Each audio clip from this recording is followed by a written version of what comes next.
네, 하나님 말씀 보겠습니다. 네, 오늘 마태복음 13장 씨 뿌리는 비유를 하겠습니다. 3절에 보면 씨 뿌리는 자가 씨를 뿌리는 자가 뿌리러 나가서 뿌릴새 더러는 길가에 떨어짐에 새들이 와서 먹어버렸고 더러는 흙이 얇은 돌밭에 떨어짐에 흙이 깊지 아니하므로 싹이 나오나 해가 돋은 후에 타져서 뿌리가 없으므로 말랐고 더러는 가시떨기 위에 떨어짐에 가시가 자라서 기운을 막았고 더러는 좋은 땅에 떨어짐에 혹 100배 혹 60배 혹 30배의 결실을 하였느니라.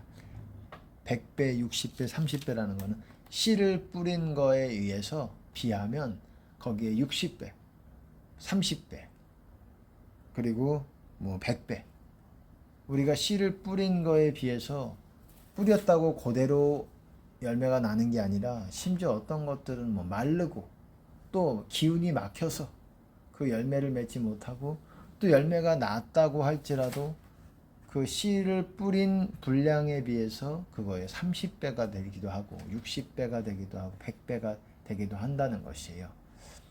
씨를 많이 뿌리는 것도 중요하지만 내가 그 씨를 기운이 막히지 않게 그리고 마르지 않게 말라 비틀어지지 않게 그렇게 유지하는 것도 유지하는 게 필요하다는 거예요. 많이 뿌리는 것도 중요하지만 이거를 얼마나 내가 붙잡고 좋은 땅에서 말씀을 지켜서 행하고자 하고 이런 것이 또한 중요하게 여러 요소가 있다라는 거예요. 제가 요즘 계속 열매에 대해서 말씀을 나누고 있습니다. 그 열매라는 거는 성경에서 뭐 포도나무 열매도 있고 무화과나무 열매도 있고 열매라는 게 뭐 이래저래 뭐 많이 생각할 수 있죠. 하지만 대표적으로 이제 포도나무 비유는 우리가 요한복음 15장에서 잘 알고 있고 또 이제 씨 뿌리는 비유라는 거는 밀을 말하는 거예요. 밀. 우리는 보통 이제 모내기 밭으로 생각을 밭이 아니라 쌀이라고 생각을 하기도 하죠. 보통 곡식이라고 하면 근데 보통 여기서는 밀을 곡식의 밀 아시죠? 밀가루에 할 때 그 밀을 뭐 여기서는 이제 우리는 밀가루만 봤지 통곡 어떤 그런 밀의 어떤 곡식 자체를 보지는 어려웠을 거예요. 보통 밀가루를 보죠. 그리고 밀가루를 통해서 빵을 만들기도 하고 떡을 만들기도 하고 여러 가지를 만듭니다. 그 밀 곡식을 말하는 건데 밀을 심어서 보통 그렇게 얘기합니다. 밀이랑 포도나무랑 근데 밀은 약간 어떤 그게 다르죠. 방법이 또 뭐 열매가 맺는 어떤 그런 기전들이 좀 다르죠. 그런 방식들이 우리가 열매를 맺게 하기 위해서 포도나무는 좀 다르죠. 씨를 뿌리고 뭔가 이렇게 물을 주기도 하고 씨를 뿌리고 어떤 기간이 지나고 씨를 뿌려야 된다라는 점에서는 이제 그 씨 뿌리는 비유에 대한 것으로 이제 설명이 되는 것이고 포도나무 비유는 이제 씨를 뿌리는 것들은 보통 생략이 되고 우리 마음에서 어떤 것이 중요하냐 우리가 주님 안에 있을 때 주님 안에 있지 않으면 진액을 받지 못하면 그 포도나무 뿌리에서 나오는 그 진액을 거기서 나오는 수분을 공급받지 못하면 말라 비틀어진다라는 것을 강조하기 위해서 그럼 열매를 맺지 못한다. 그리고 그럼 가지처럼 버리워 던져진다. 뭐 이런 것들을 강조하기 위한 비유가 포도나무 비유라면 결국은 궁극적으로 원하는 것은 열매라는 거예요. 포도나무는 예수님이고 농부는 하나님은 농부라 그랬어요. 농부가 포도나무를 통해서 예수님을 통해서 바라는 것은 열매인데 우리는 가지고 그리고 가지가 붙어 있어야 된다라는 걸 강조하기 위해서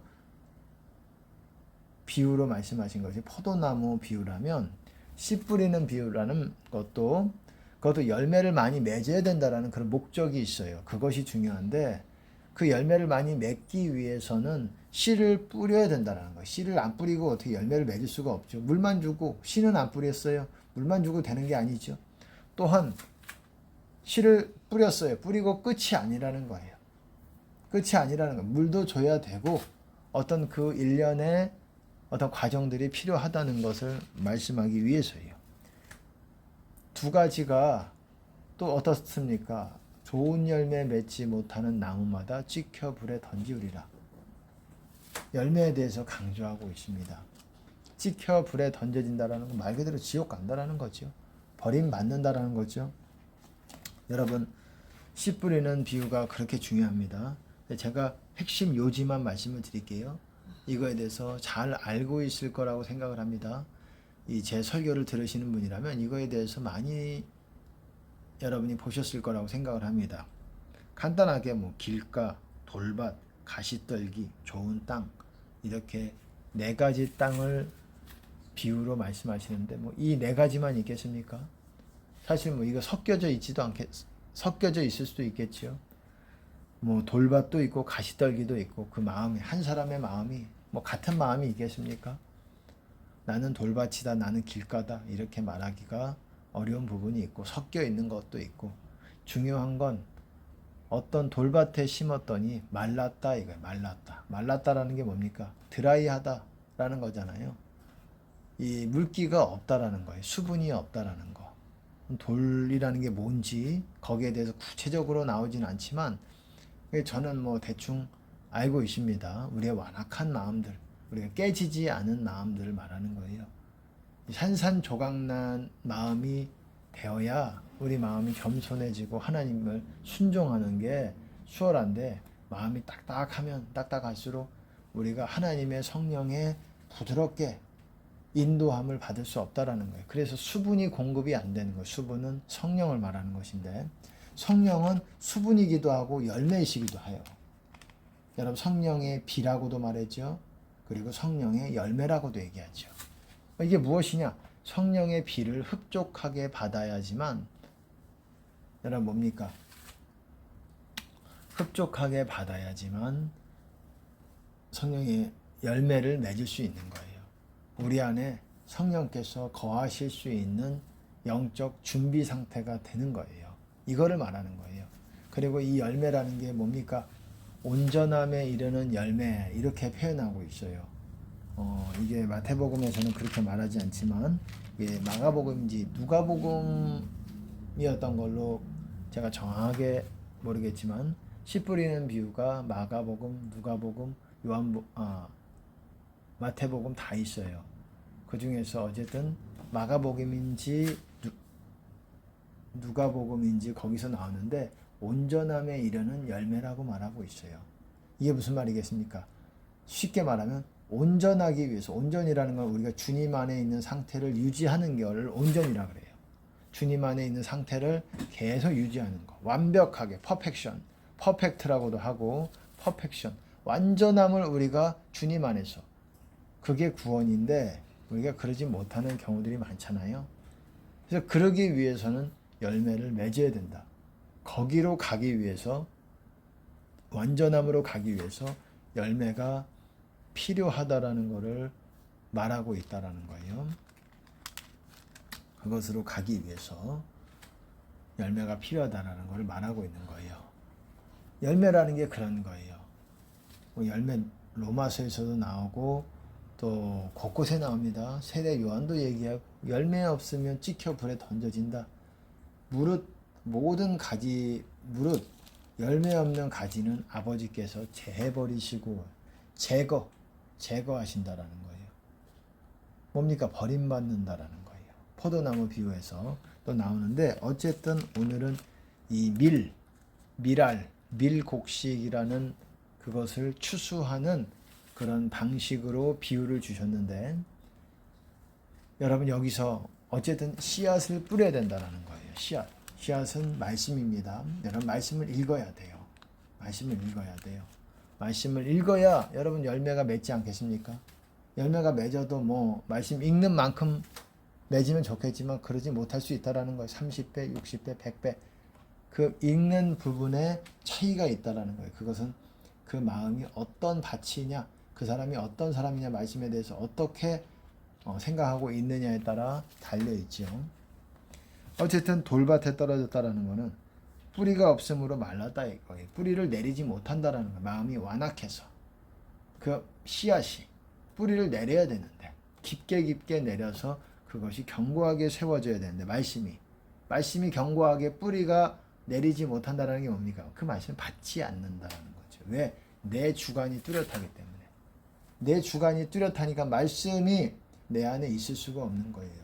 내 말이 너희 안에 있을 공간이 없으므로 있을 곳이 없으므로 나를 죽이려 하는도다. 예수님의 말씀이 우리 마음 안에 있을 곳 no room, 영어로 no room. There is no room. 아니, there is는 있는지는 잘 모르겠습니다. 거기에 no room, 공간이라고 NIV에서는 그 공간이 없다라는 거예요. 왜 없죠? 왜 없지요? 다른 걸로 채워져 있기 때문에 예수님의 말씀이 있을 공간이 없다라는 거예요. 사람의 마음은 그래요. 뭘로 채워져 있어요? 진리로 채워져 있지 않으면 텅 비어 있는 게 아니에요. 텅 비어 있으면 좋아요. 차라리 하나님 보실 때. 왜? 하나님의 말씀으로 채우기가 좋으니까. 근데 뭘로 채워져 있느냐?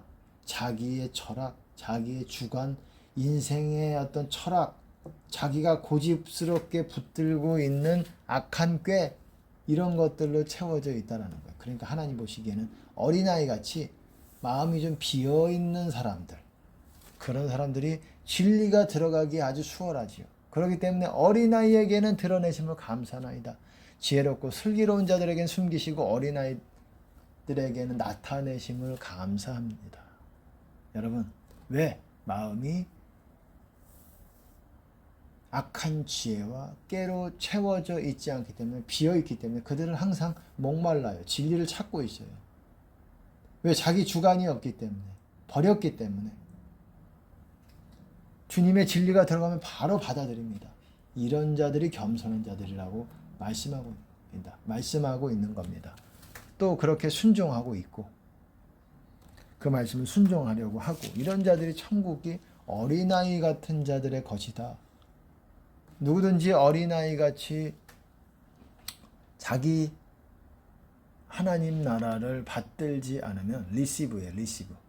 리시브 하지 않으면 영어로 받다라는 게 여러분 순종할 때 받는다라고 말하는 거예요. 내가 영접한다라고 표현하기도 합니다. 내가 하나님의 나라를 받지 않으면 결단코 천국에 들어가지 못하리라. 어린아이같이 그렇게 돼야 된다라고 말하는 거예요. 어쨌든 여러분, 그렇게 내 마음이 다른 걸로 채워져 있는 사람들, 그런 사람들 말이 안 들어가요. 하나님의 말씀을 해도 안 들어가요. 성령을 통해서 하나님이 지금 나에게 주시는 그 말씀을 해도 그 사람은 안 들어갑니다. 왜?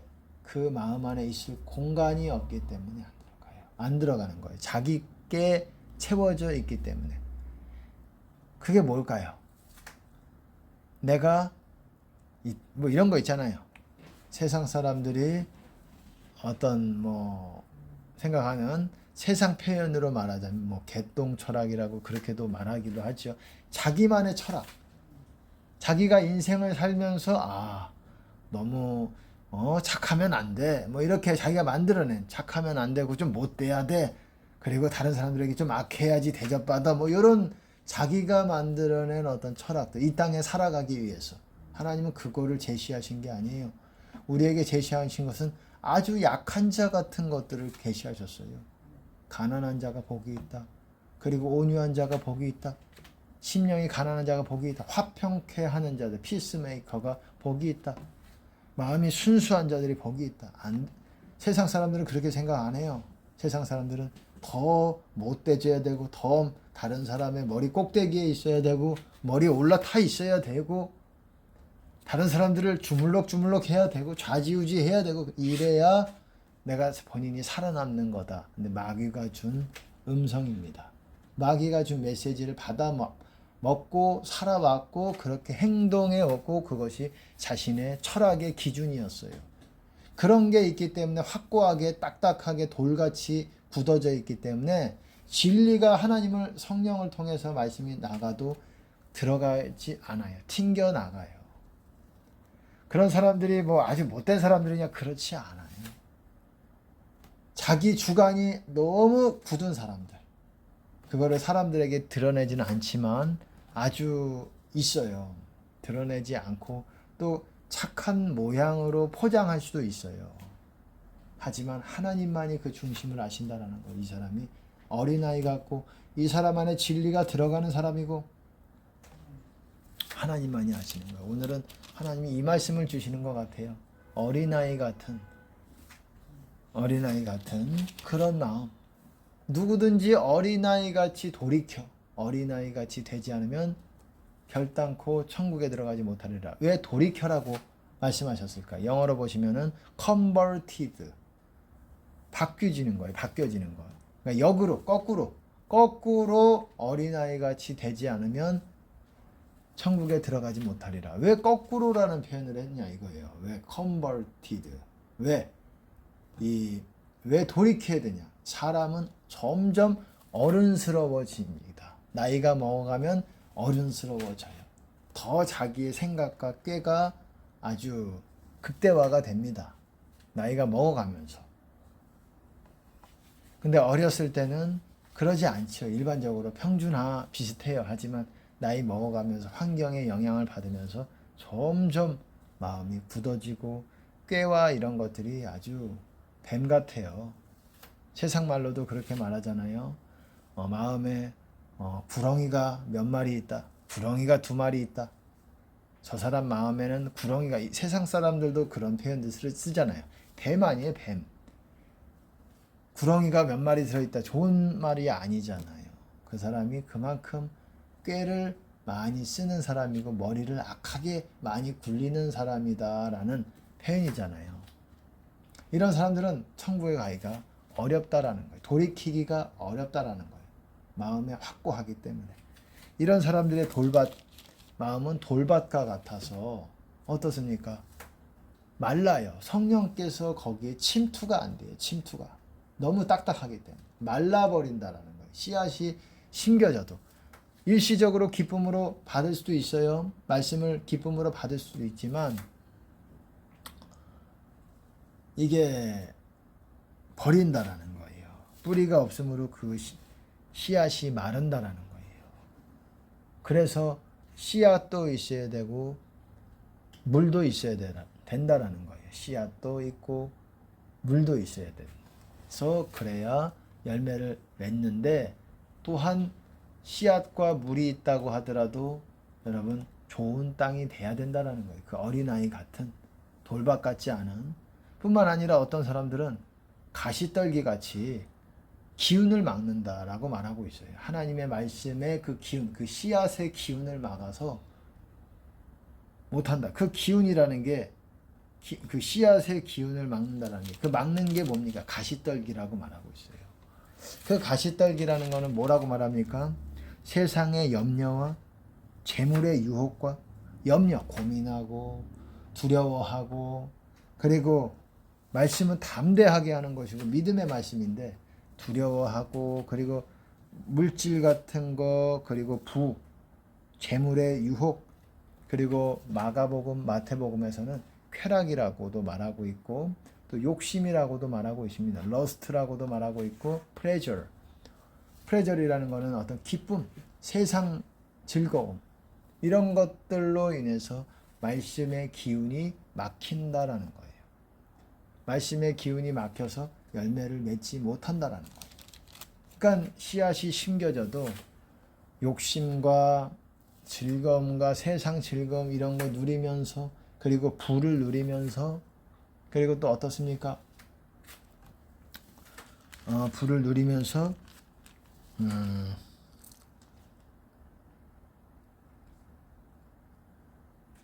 그리고 밭이 좋지 않으니까 그 사람이 붙들고 있는 돌멩이 바위덩어리 같은 마음이 있어서 이게 들어가지 않고 안 된다라는 거예요. 그러니까 하나님이 사람을 보실 때 사람의 마음이 이런 걸로 보시는 거예요. 하나님은 우리에게 요구하시는 것이 열매예요. 열매.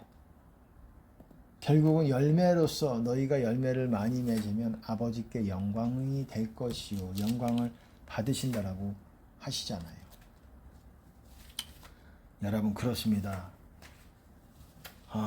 열매를 맺어야 되는 것입니다. 이렇게 다르다라는 거예요. 이렇게 마음이 하나님 보실 때 이렇게 비유로 말씀하셨는데, 이렇게 비유로 말씀하시는 것도 뭐라고 말씀하십니까? 내가 저희에게 비유로 말하기는 저희가 보아도 보지 못하며 들어도 듣지 못하며 깨닫지 못함이니라.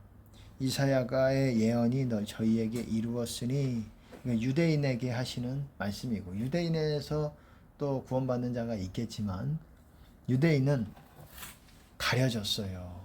유대인은 가려졌습니다. 언제까지 기한이 있어요. 가려졌고, 가려진 것이 풀려나고 그 다음에 예수님이 재림하실 때 저들의 죄가 씻겨지는 그런 은혜가 그때서야 이루어지게 되는 것입니다. 예, 오늘은 여기까지 간단하게 말씀을 나누겠습니다. 씨 뿌리는 비유. 우리가 열매를 맺어야 돼요. 열매를 또한 유지해야 돼요. 그것이 중요한 것입니다. 열매 없으면 하나님께 영광을 드리기 어려워요. 열매가 있는 사람을 알곡이라고 말하는 것이고, 예, 우리는 알곡이 돼야 됩니다. 열매가 있어야 온전함에 이를 수 있는 거예요. 구원에 있어서 온전함에 이를 수 있는 것입니다. 할렐루야. 주님께 감사를 드립니다.